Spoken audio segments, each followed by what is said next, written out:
আজ আপনাদের সাথে শেয়ার করছি একটা মাছের ঝোলের রেসিপি। মেথি ফোড়নে টমেটো পেস্ট দিয়ে করেছি। মেনলি গুঁড়ো মশলা কিন্তু কিছুই ব্যবহার করিনি, খুব যৎসামান্য ব্যবহার করেছি। মেথি ফোড়নে এবং টমেটো পেস্টে ঝোলটা করেছি।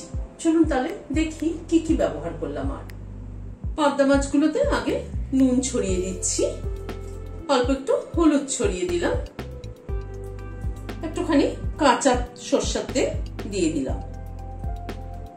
সবকিছু দিয়ে মাছটাকে মাখিয়ে নিচ্ছি।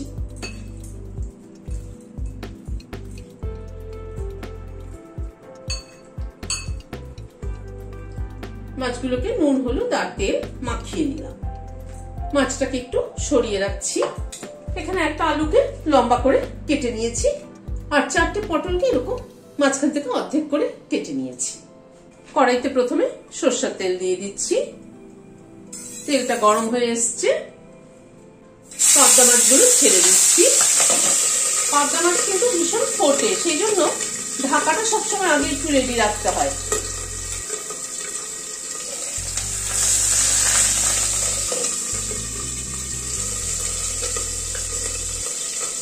একটু ঢেকে দিলাম, তা না হয়তো ভীষণ ফুটবে।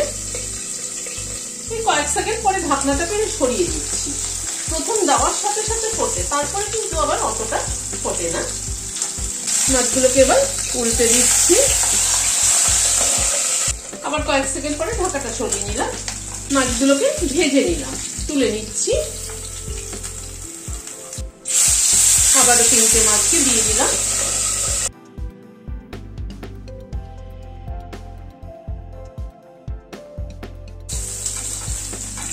মাছগুলো সবগুলোকে ভেজে তুলে নিলাম। ওই তেলে 8-10টা বড়ি প্রথমে ভেজে নিচ্ছি। বড়ি কিন্তু সবসময় একটুখানি বেশি তেলে বড়িটা ভাজতে হয়, তা না হয়তো বড়ির ভেতর কিন্তু কাঁচা থেকে যায়। আর বড়ির ভেতর যদি কাঁচা থেকে যায়, ঝোলে দিলে কিন্তু দেখবেন খেতে কিন্তু একদমই ভালো লাগে না। বড়িগুলোকে লাল করে ভেজে তুলে নিলাম। গ্যাসের ফ্লেমটাকে একদম কমিয়ে 1/2 চামচ মতো মেথি ফোড়নে দিলাম।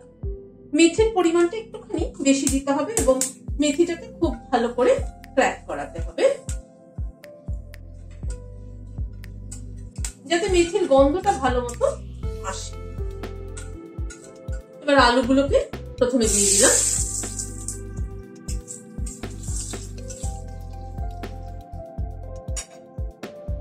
আলুটাকে দিয়ে প্রথমে একটু আলুটাকে ভেজে নিচ্ছি। আলুটাকে এই মিনিট খানেক একটু নাড়াচাড়া করে নিলাম। তারপরে পটলটা দিয়ে দিচ্ছি,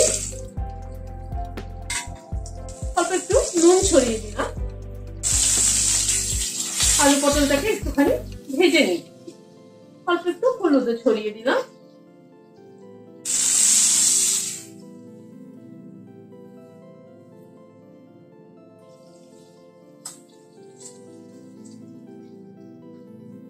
আলু পটলটাকে ভালো করে ভেজে নিলাম। মাছের ঝোলে যদি সবজি দেওয়া হয় তাহলে কিন্তু সেই সবজিটাকে একটু ভালো করে ভেজে নিতে হয়, তা না হয়তো ভালো লাগে না খেতে। এখানে 1 ইঞ্চি মতো একটা আদার টুকরো আর একটা কাঁচা লঙ্কা পেস্ট করে নিয়েছি, সেটা দিয়ে দিলাম।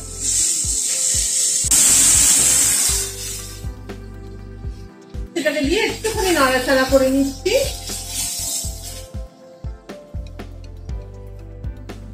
টমেটো সেদ্ধ করে সেটা পেস্ট করে নিয়েছি, সেটা দিয়ে দিলাম। এখানে 2টো টমেটো আছে।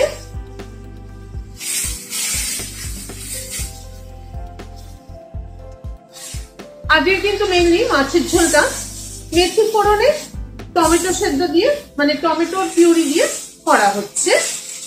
এইভাবে করে দেখবেন, মেথি ফোড়নে এবং টমেটোর পিউরি দিয়ে মাছের ঝোলটা ভীষণ ভালো হয়। কিন্তু আমি আজকে পাবদা মাছ দিয়ে করছি, রুই মাছ দিয়েও করতে পারেন।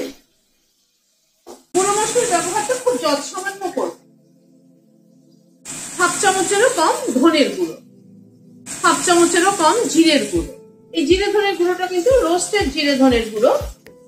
খুব সামান্য পরিমাণে একটু কাশ্মীরি রেড চিলি পাউডার। নুন দিয়ে দিলাম পরিমাণ মতো, হলুদ দিয়ে দিলাম পরিমাণ মতো। সবকিছুকে দিয়ে মশলাটাকে ভালো করে কষিয়ে নেব। যেহেতু টমেটো সেদ্ধর জলটাও ব্যবহার করে টমেটোটা পেস্ট করেছি, সেই জলেই কিন্তু মশলাটা কষানো হয়ে যাবে, আর আলাদা করে জল দেওয়ার দরকার নেই মশলা কষানোর সময়।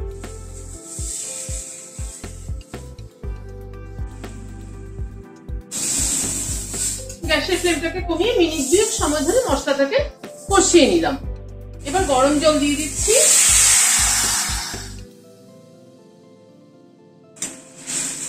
ঝোলের পরিমাণটা নিজেদের পছন্দ অনুযায়ী দেবে, তবে এই ঝোল একটুখানি পাতলা ঝোল হলেই ভালো হয়।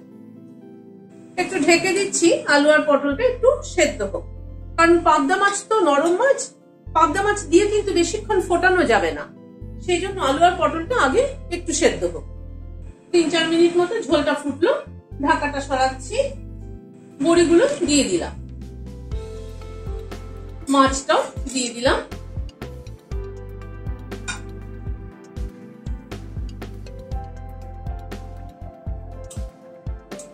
মাছটা একটু ঝোলের মধ্যে ডুবিয়ে দিলাম, মাছটাকে একটু উল্টে পাল্টে দিচ্ছি। দুটো কাঁচা লঙ্কা মাথাটা চিড়ে দিয়ে দিলাম, আর খানিকটা ধনেপাতা ছড়িয়ে দিলাম। ধনেপাতা আর কাঁচা লঙ্কাটাকে একটু মিশিয়ে দিচ্ছি। গ্যাসের ফ্লেমটাকে বন্ধ করে দিলাম, ঢেকে দিচ্ছি স্ট্যান্ডিং টাইম 5 মিনিট। ভিডিওটা যদি ভালো লেগে থাকে তাহলে একটা লাইক এবং সাবস্ক্রাইব করার অনুরোধ রইল। আজ তাহলে এখানে শেষ করছি। নমস্কার।